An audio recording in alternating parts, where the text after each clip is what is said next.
Hey guys, Gemma from ASD Rocks. Well, me. Okay, so here's what I worked out. I tell you what I couldn't work out. I couldn't work out why after 16 years of dealing with autism, the NDIS was the one thing that was throwing me. How is it that I am turning into a blubbing ball of stress and like losing my mind when, you know, I've been doing this for so long. I couldn't work out why this was all so hard, and I've you know, everything has clicked just in the last couple of days.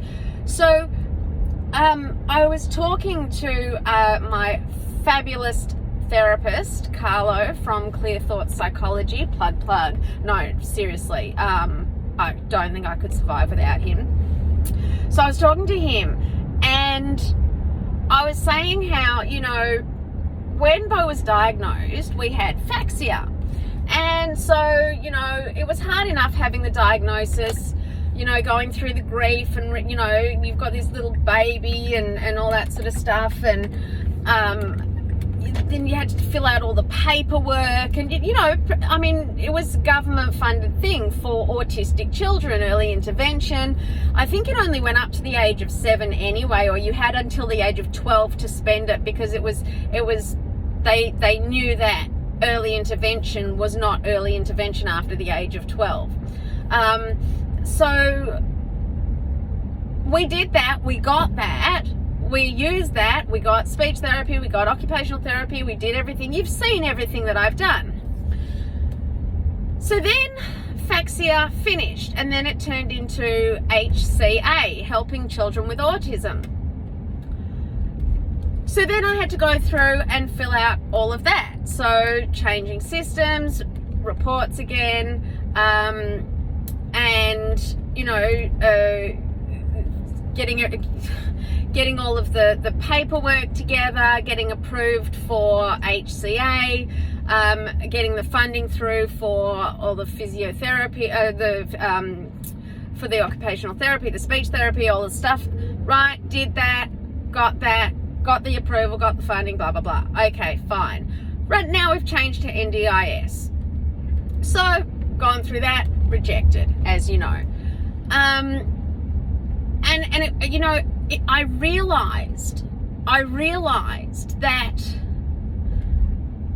you know, FACHSIA and HCA were autistic specific programs. NDIS is disability.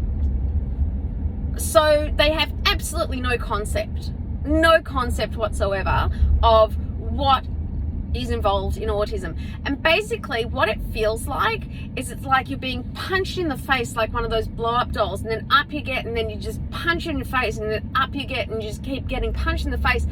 And, you know, I was saying to Carlo, like, I just, every now and then, you know, let's put aside the autism, let's put aside, you know, the life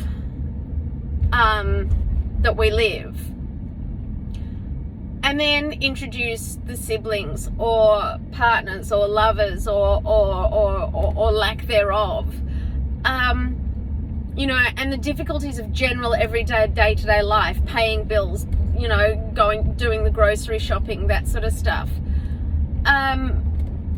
You know, and he said to me, he said, you know, I'm saying, you know too much, but it was just a brilliant analogy. He said, have you ever seen those boxers? You know, have you ever watched a boxing match? I said yes, but no, I've never watched a boxing match. But I watched Southpaw, which is a freaking brilliant movie. So I highly suggest Southpaw, unless you're feeling emotional. Do not watch Southpaw if you're an emotional person, because it just mess you up. But I know what he was getting at. And he's like, and you know, you see them and they're pounding each other and they're pounding each other. And then, you know, the bell rings and they go and sit down and they literally look like they're going to die. They're like, you know, and people are like pouring water all over them. And you just think, nah, they're finished. They're done. There's just no way they're getting up. And then the bell rings and boom, up they are going, you know, another round. And I said to Carlo, I said, oh my God, yes, this is exactly what it is like living a life with autism in it. It is an unending number of rounds of a boxing match. Unending. So at least, you know, you've got 12 rounds, you know it's over, or you can throw in the towel. Well, I'm not the throw in the towel kind of gal. Haha. And I realized that these breakdowns that I'm having, or these, you know, these times that I lose my shit, and have to stay in bed for however long, or, you know, something affects me so tragically. It's because I'm just in between rounds, you know, and it's never going to end. It's never going to end.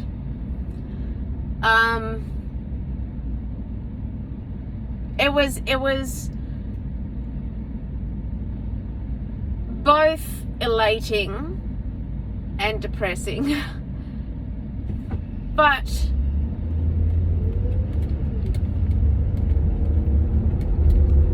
I give myself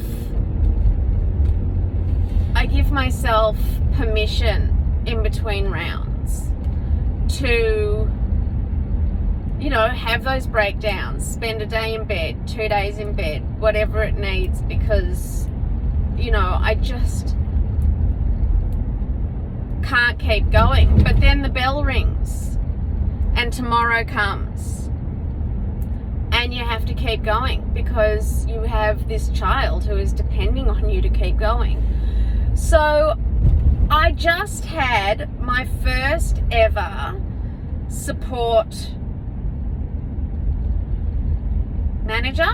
NDIS service support. This is the problem. I've done this twice already and it's just shitting me so badly that I have to go through it with NDIS when I've already been through FACHSIA, I've already been through helping children with autism, and now I'm going, oh, there's a policeman. Go get him. Go get him. I probably know him. All right. So yeah, it just, she came over because I put out a post and I was like, I've had this plan now, I've been approved now for two weeks, and what now? Oh, well, I'm supposed to find a support coordinator. Well, how am I supposed to do that? The ones that I was supposed to get, both of them, I don't know, apparently got sick, or you know, I was supposed to get a support manager from someone, but it didn't happen. So for 2 weeks I've been sitting here with this package, this funding, no communication, nothing at all. Finally I put out a post on a local thing and I just said, is there anyone out there that actually loves their support manager, case manager? I can't remember the right words. I'm 15 minutes late from picking up Finn. So anyway, this woman got back to me and she was like, hey, I'm a support coordinator. You know, I'm happy to chat with you. And I was like, oh, okay, cool. So I sent her my number and she was like, you know, because I asked for a local one. She was like, oh, where are you? And I said, oh, I'm just, you know, just in this area. And she's like, oh, I'm just down the road. I'll just come straight over. She took one look at my plan and she looked at me and she went, this is one of the worst plans I have ever seen. she said, we need to put in an immediate review. Now, the person I spoke to, because like I said, I have enough funding for pretty much one day a fortnight for support services, which I don't understand.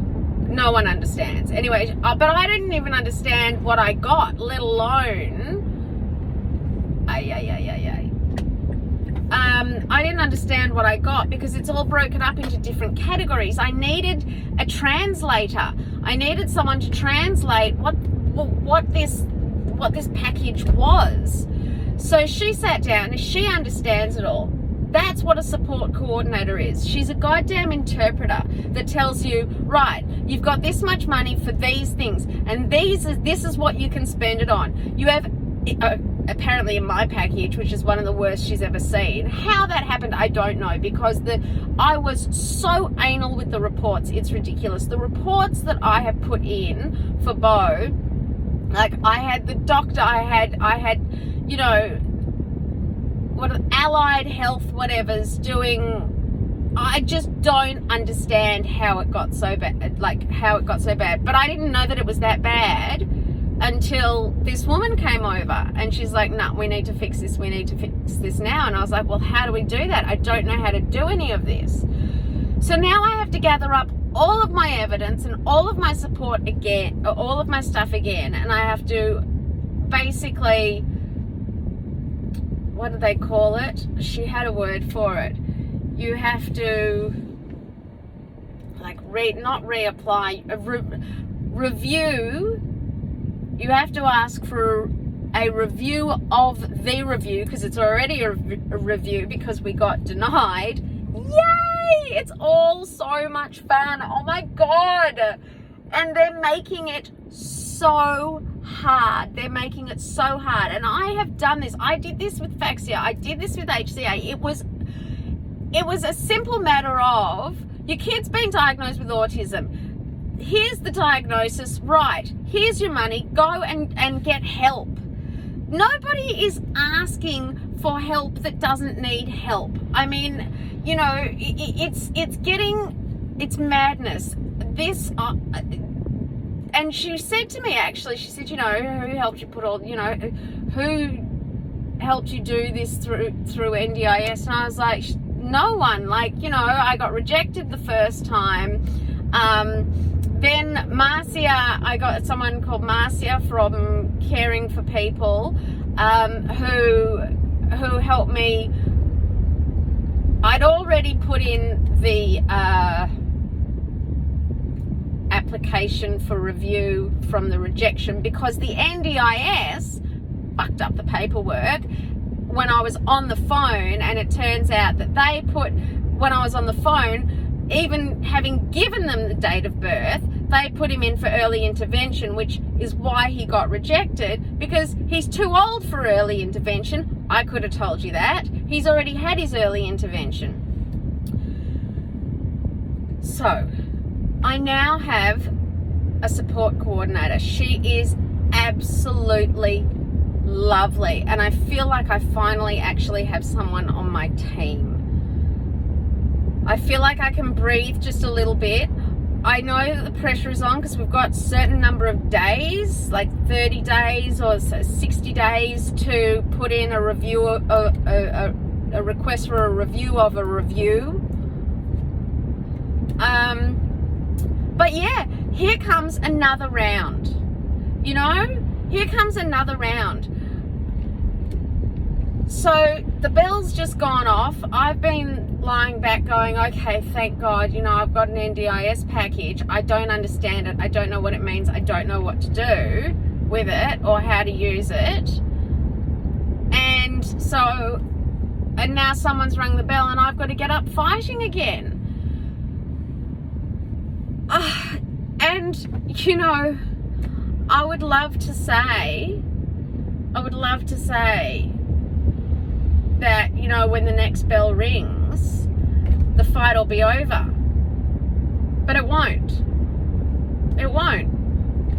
There's going to be another there's going to be another bell ringing and someone is going to punch me down. I have, year 10 coming up for Beau.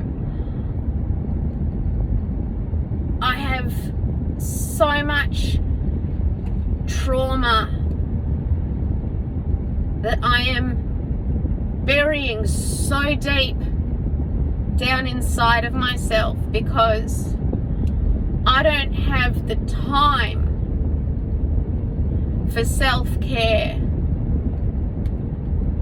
I've been severely, there are people I've had to cut out of my life that I love because they were so abusive and took advantage of my caring nature. There are people in my family that I have had to cut out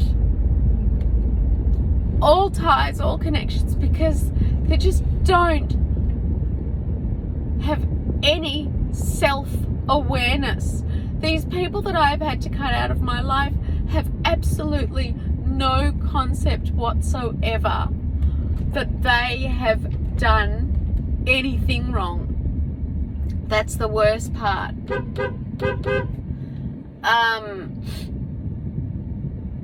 That's the worst part, is that,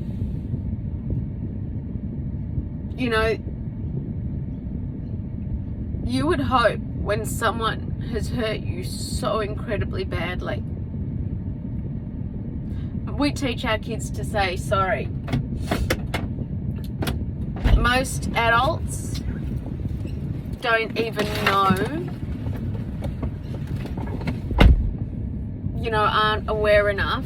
Say, hey, buddy, so listen, I am so sorry about how late I am. I had this woman come, and she knew everything about the NDIS, everything.